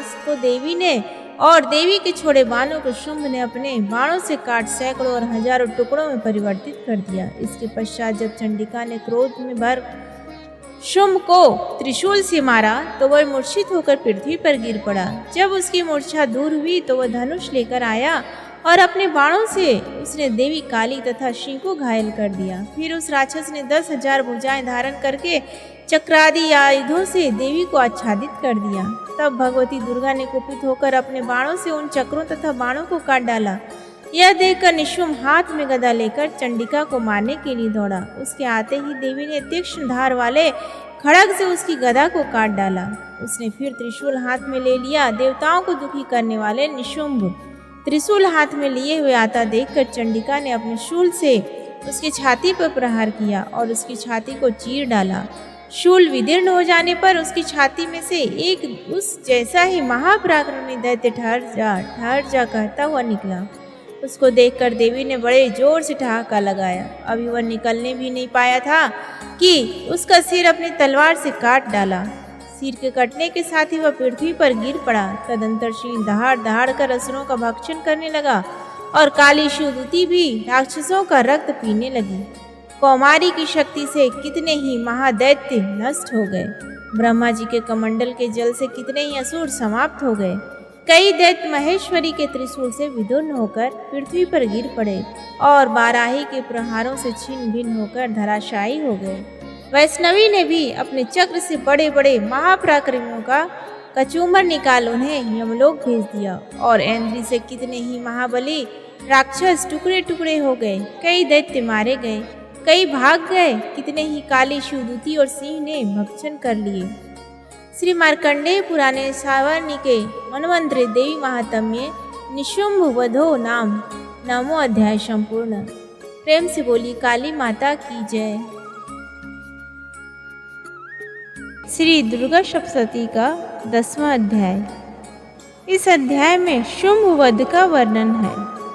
महर्षि मेधा ने कहा, हे राजन, अपने प्यारे भाई को मरा हुआ तथा सेना को नष्ट हुई देखकर क्रोध में भरकर दैत्यराज शुंभ कहने लगा, दुष्ट दुर्गे, तू अहंकार से गर्व मत कर, क्योंकि तू दूसरों के बल पर लड़ रही है। देवी ने कहा, हे दुष्ट, देख, मैं तो अकेली ही हूँ। इस संसार में मेरे सिवा दूसरा कौन है? यह सब मेरी शक्तियाँ हैं। देख, यह सब की सब मुझ में प्रविष्ट हो रही हैं। इसके पश्चात ब्रह्माणी आदि सब देवियाँ उस देवी के शरीर में लीन हो गई और देवी अकेली रह गई। तब देवी ने कहा, मैं अपनी ऐश्वर्य शक्ति से अनेक रूपों में यहाँ उपस्थित हुई थी। उन सब रूपों को मैंने समेट लिया है। अब अकेली ही यहाँ खड़ी हूँ, तुम भी यहीं ठहरो। महर्षि मेधा ने कहा। तब देवताओं तथा राक्षसों के देखते देखते देवी तथा शुंभ में भयंकर युद्ध होने लगा। अंबिका देवी ने सैकड़ों अस्त्र शस्त्र छोड़े, उधर दैत्यराज ने भी भयंकर अस्त्रों का प्रहार आरंभ कर दिया। देवी के छोड़े हुए सैकड़ों अस्त्रों को दैत्य ने अपने अस्त्रों द्वारा काट डाला। इसी प्रकार शुंभ ने जो अस्त्र छोड़े उनको देवी ने अपनी भयंकर हुंकार से द्वारा काट डाला। दैत्य ने जब सैकड़ों बाण छोड़कर देवी को ढक दिया तो क्रोध में भरकर देवी ने अपने बाणों से उसका धनुष नष्ट कर डाला। धनुष कट जाने पर दैत्येंद्र ने शक्ति चलाई, लेकिन देवी ने उसे भी काटकर फेंक दिया। फिर दैत्येंद्र चमकती हुई ढाल लेकर देवी की ओर दौड़ा, किंतु जब वह देवी के समीप पहुंचा तो देवी ने अपने तीक्ष्ण बाणों से उसकी चमकने वाली ढाल को भी काट डाला। फिर दैत्येंद्र का घोड़ा मर गया, रथ टूट गया, सारथी मारा गया। तब वह भयंकर मुंदर कर लेकर देवी पर आक्रमण करने के लिए चला, किंतु देवी ने अपने तीक्ष्ण बाणों से उसके मुंदर को भी काट डाला। इस पर दैत्य ने क्रोध में भरकर देवी की छाती में बड़े जोर से एक मुक्का मारा। दैत्य ने जब देवी को मुक्का मारा तो देवी ने भी उसकी छाती में जोर से एक थप्पड़ मारा। थप्पड़ खाकर पहले तो दैत्य पृथ्वी पर गिर पड़ा, किंतु तुरंत ही वह उठ खड़ा हुआ। फिर वह देवी को पकड़कर आकाश की ओर उछला और वहां जाकर दोनों में युद्ध होने लगा। वह युद्ध ऋषियों और देवताओं को आश्चर्य में डालने वाला था। देवी आकाश में दैत्य के साथ बहुत देर तक युद्ध करती रही। फिर देवी ने उसे आकाश में घुमाकर पृथ्वी पर गिरा दिया। दुष्टात्मा दैत्य पुनः उठकर देवी को मारने के लिए दौड़ा। तब उसको अपनी ओर आता हुआ देखकर देवी ने उसकी छाती विदीर्ण करके उसको पृथ्वी पर पटक दिया। देवी के त्रिशूल से घायल होने पर उस दैत्य के प्राण पखेरु उड़ गए और उसके मरने पर समुद्र, द्वीप, पर्वत और पृथ्वी सब कांपने लग गए। तदंतर उस दुष्टात्मा के मरने से संपूर्ण जगत प्रसन्न व स्वस्थ हो गया तथा आकाश निर्मल हो गया।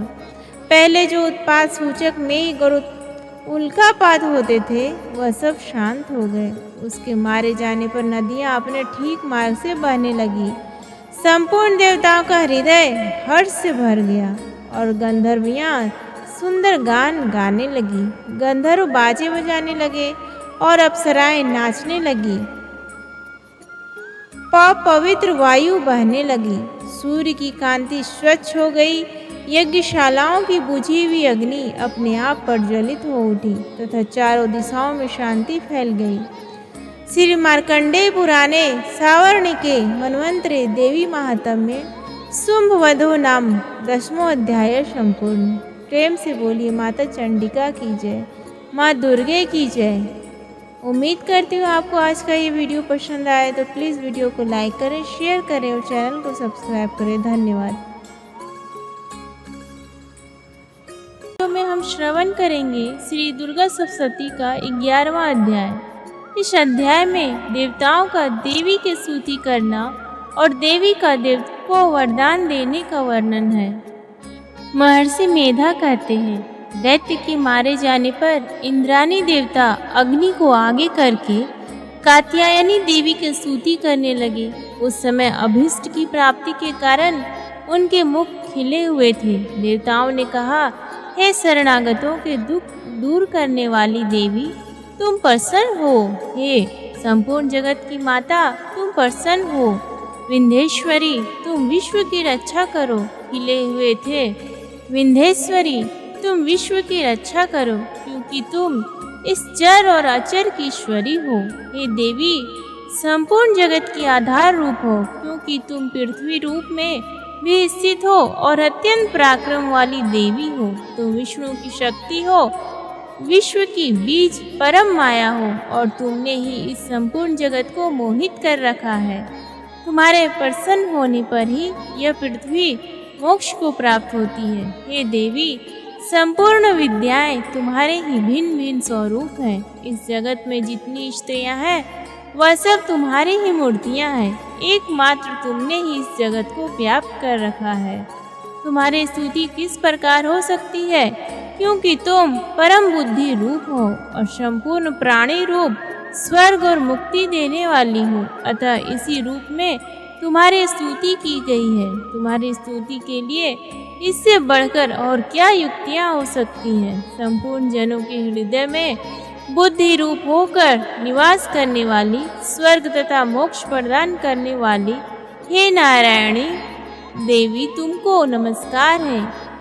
कला काष्ठा आदि रूप से अवस्थाओं को परिवर्तन की ओर ले जाने वाली तथा प्राणियों का अंत करने वाली नारायणी, तुमको नमस्कार है। हे नारायणी, संपूर्ण मंगलों के मंगल रूप वाली हे शिवे, हे संपूर्ण प्रयोजनों को सिद्ध करने वाली हे शरणागत वत्सला, 3 नेत्रों वाली गौरी, तुमको नमस्कार है। सृष्टि स्थिति तथा संहारों की शक्तिभूता सनातनी देवी, गुणों का आधार तथा सर्व सुखमयी नारायणी, तुमको नमस्कार हो। हे शरण में आए हुए शरणागतों, दीन दुखियों की रक्षा में तत्पर, संपूर्ण पीड़ाओं को हरने वाली है हे नारायणी, तुमको नमस्कार है। हे नारायणी, तुम ब्राह्मणी का रूप धारण करके हंसों से जुते हुए विमान पर बैठती हो तथा कुश से अभिमंत्रित जल छिड़कती रहती हो। तुम्हें नमस्कार है। हे माहेश्वरी, रूप से त्रिशूल, चंद्रमा और सर्पों को धारण करने वाली हे महावृषभ वाहन वाली नारायणी, तुम्हें नमस्कार है। मोरों तथा मुकुटों से घिरी रहने वाली महाशक्ति को धारण करने वाली हे कौमारी रूप धारिणी निष्पाप नारायणी, तुम्हें नमस्कार है। हे शंख चक्र गद फर श्रांग धनुष रूप आयुधों को धारण करने वाली वैष्णवी शक्ति रूपा नारायणी, तुम हम पर प्रसन्न हो, तुम्हें नमस्कार है। हे दांतों पर पृथ्वी धारण करने वाली वाराह रूपिणी कल्याणमयी नारायणी, तुम्हें नमस्कार है। हे उग्र नृसिंह रूप से दैत्यों को मारने वाली, त्रिभुवन की रक्षा में संलग्न रहने वाली नारायणी, तुम्हें नमस्कार है। हे मस्तक पर किरीट और हाथ में महावज्र धारण करने वाली, सहस्र नेत्रों के कारण उज्ज्वल वृत्रासुर के प्राण हरने वाली ऐन्द्री शक्ति हे नारायणी, तुम्हें नमस्कार है। हे शिवदूती, स्वरूप से दैत्यों के महामद को नष्ट करने वाली, हे घोर रूप वाली, हे महाशब्द वाली हे नारायणी, तुम्हें नमस्कार है। दाढ़ों के कारण विकराल मुख वाली, मुंडमाला से विभूषित मुंडमर्दिनी चामुंडा रूपा नारायणी, तुम्हें नमस्कार है। हे लक्ष्मी लज्जा महाविद्या श्रद्धा पुष्टि स्वधा ध्रुवा महारात्रि तथा महाविद्या रूपा नारायणी, तुम्हें नमस्कार है। हे मेधा सरस्वती सर्वोत्कृष्ट ऐश्वर्य रूपिणी पार्वती महाकाली नियंता तथा ईश रूपिणी नारायणी, तुम्हें नमस्कार है। हे सर्व स्वरूप सर्वेश्वरी सर्वशक्ति युक्त देवी, हमारी भय से रक्षा करो, तुम्हें नमस्कार है। हे कात्यायनी, तीनों नेत्रों से भूषित यह तेरा सौम्य मुख सब तरह के डरों से हमारी रक्षा करे, तुम्हें नमस्कार है। हे भद्रकाली, ज्वालाओं के समान भयंकर अति उग्र एवं संपूर्ण असुरों को नष्ट करने वाला तुम्हारा त्रिशूल हमें भयों से बचाए, तुमको नमस्कार है। हे देवी, जो अपने शब्द से इस जगत को पूरित करके दैत्यों के तेज को नष्ट करता है, वह आपका घंटा इस प्रकार हमारी रक्षा करे जैसे कि माता अपने पुत्रों की रक्षा करती है। हे चंडी के असुरों के रक्त और चर्बी से चर्चित जो आपकी तलवार है वह हमारा मंगल करे, हम तुमको नमस्कार करते हैं। हे देवी, तुम जब प्रसन्न होती हो तो संपूर्ण रोगों को नष्ट कर देती हो और जब रुष्ट हो जाती हो तो संपूर्ण वांछित कामनाओं को नष्ट कर देती हो। और जो मनुष्य तुम्हारे शरण में जाते हैं उन सब पर कभी विपत्ति नहीं आती, बल्कि तुम्हारे शरण में गए हुए मनुष्य दूसरों को आश्रय देने योग्य हो जाते हैं। अनेक रूपों से बहुत प्रकार की मूर्तियों को धारण करके इन धर्मद्रोही असुरों का तुमने संहार किया है, वह तुम्हारे सिवा कौन कर सकता था। चतुर्दश विद्याएं, षट शास्त्र और चारों वेद तुम्हारे ही प्रकाश से प्रकाशित है, उनमें तुम्हारा ही वर्णन है। और जहाँ राक्षस विषैले सर्प शत्रुगण है, वहाँ और समुद्र के बीच में भी तुम साथ रहकर इस विश्व की रक्षा करती हो। हे विश्वेश्वरी, तुम विश्व का पालन करने वाली विश्वरूपा हो, इसलिए संपूर्ण जगत को धारण करती हो। इसलिए ब्रह्मा विष्णु महेश की भी वंदनीय हो। जो भक्ति पूर्वक तुमको नमस्कार करते हैं, वह विश्व को आश्रय देने वाले बन जाते हैं। हे देवी, तुम प्रसन्न हो और असुरों को मारकर जिस प्रकार हमारी रक्षा की है, ऐसे ही हमारे शत्रुओं से सदा हमारी रक्षा करती रहो। संपूर्ण जगत के पाप नष्ट कर दो और पापों तथा उनके फल स्वरूप होने वाली महामारी आदि बड़े बड़े उपद्रवों को शीघ्र ही दूर कर दो। विश्व की पीड़ा को हरने वाली देवी, शरण में पड़े हो पर प्रसन्न हो। त्रिलोक निवासियों की पूजनीय परमेश्वरी, हम लोगों को वरदान दो। देवी ने कहा, हे देवताओं, मैं तुमको वर देने को तैयार हूँ। आपकी जैसी इच्छा हो वैसा वर मांग लो, मैं तुमको दूंगी।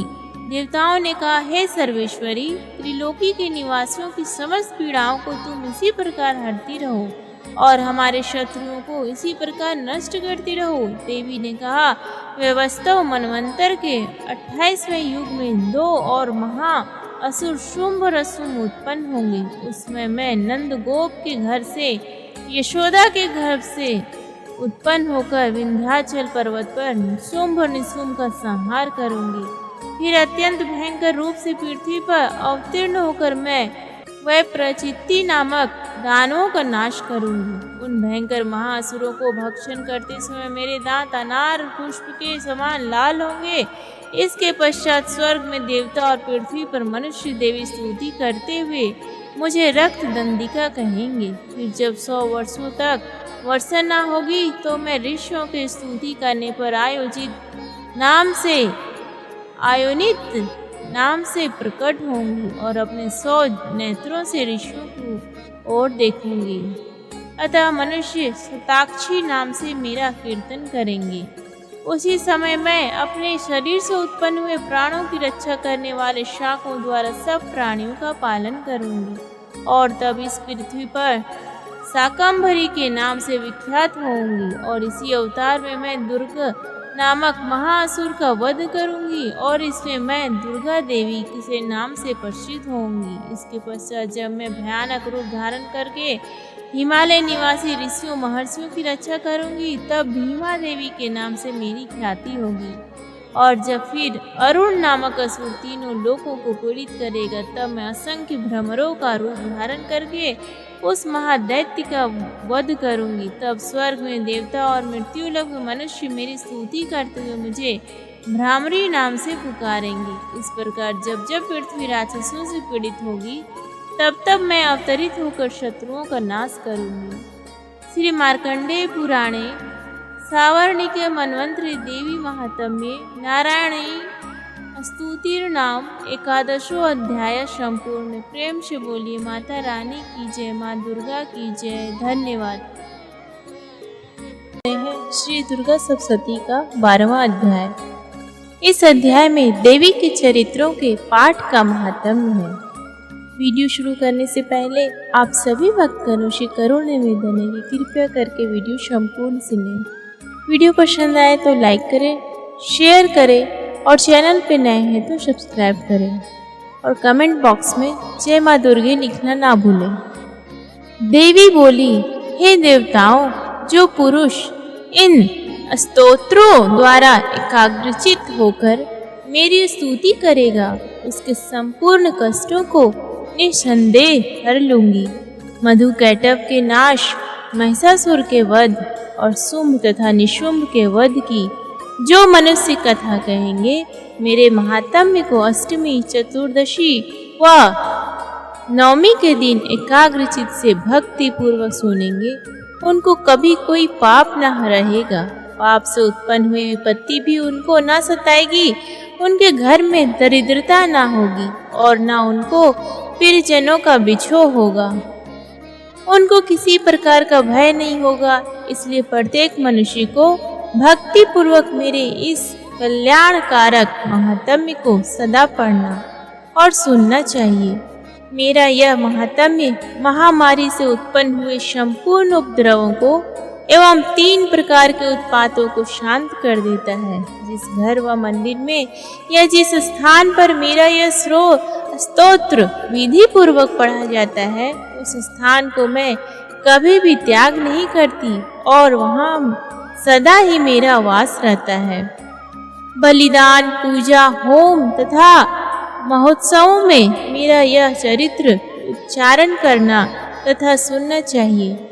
ऐसा हवन या पूजन मनुष्य जानकर या बिना जाने करे, मैं उसे तुरंत ग्रहण कर लेती हूँ। और शरद काल में प्रत्येक वर्ष जो महापूजा की जाती है, उनमें मनुष्य भक्ति पूर्वक मेरा यह महात्म्य सुनकर सब विपत्तियों से छूट जाता है और धन धान्य तथा पुत्र आदि से संपन्न हो जाता है। और मेरे इस महात्म्य व कथाओं इत्यादि को सुनकर मनुष्य निर्भय हो जाता है और महात्म्य के श्रवण करने वालों के शत्रु नष्ट हो जाते हैं तथा कल्याण की प्राप्ति है और उनका कुल आनंदित हो जाता है। सब कष्ट शांत हो जाते हैं तथा भयंकर स्वप्न दिखाई देना तथा घरेलू दुख इत्यादि सब मिट जाते हैं। बाल ग्रहों में ग्रसित बालकों के लिए यह मेरा महात्म्य परम शांति देने वाला है। मनुष्य में फूट पड़ने पर यह भली भांति मित्रता करवाने वाला है। मेरा यह महात्म्य मनुष्यों को मेरी जैसी सामर्थ्य की प्राप्ति करवाने वाला है।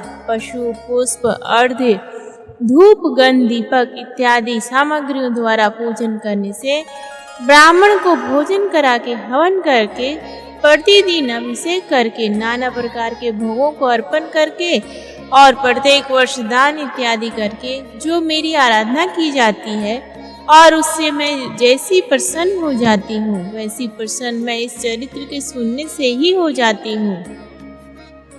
यह महात्म्य श्रवण करने से हर पापों को हर लेता है तथा आरोग्य प्रदान करता है। मेरे प्रादुर्भाव का कीर्तन दुष्ट प्राणियों से रक्षा करने वाला है, युद्ध में दुष्ट दैत्यों का संहार करने वाला है। इसे सुनने से मनुष्य को शत्रुओं का भय नहीं रहता।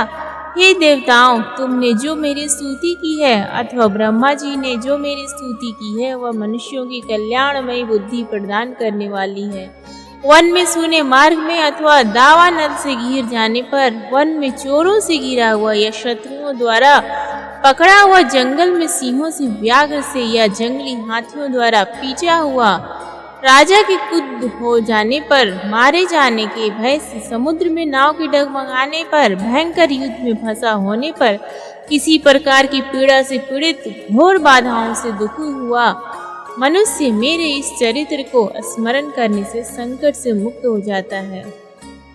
मेरे प्रभाव से सिंह, चोर या शत्रु इत्यादि दूर भाग जाते हैं और पास नहीं आते। महर्षि ने कहा, प्रचंड पराक्रम वाली भगवती चंडिका यूं कहने के पश्चात सब देवताओं में देखते ही देखते अंतर्ध्यान हो गई और संपूर्ण देवता अपने शत्रुओं के मारे जाने पर पहले की तरह यज्ञ भाग का उपभोग करने लगे और उनको अपने अधिकार फिर से प्राप्त हो गए तथा युद्ध में देवताओं के शत्रुओं शुंभ व निशुंभ के देवी के हाथों मारे जाने पर बाकी बचे हुए राक्षस पाताल को चले गए। हे राजन, इस प्रकार भगवती अंबिका नित्य होती हुई भी बार बार प्रकट होकर इस जगत का पालन करती है, इसको मोहित करती है, जन्म देती और प्रार्थना करने पर समृद्धि प्रदान करती है। हे राजन, भगवती ही महाप्रलय के समय महामारी का रूप धारण करती है और वही संपूर्ण ब्रह्मांड में व्याप्त है और वही भगवती समय समय पर महाकाली तथा महामारी का रूप बनाती है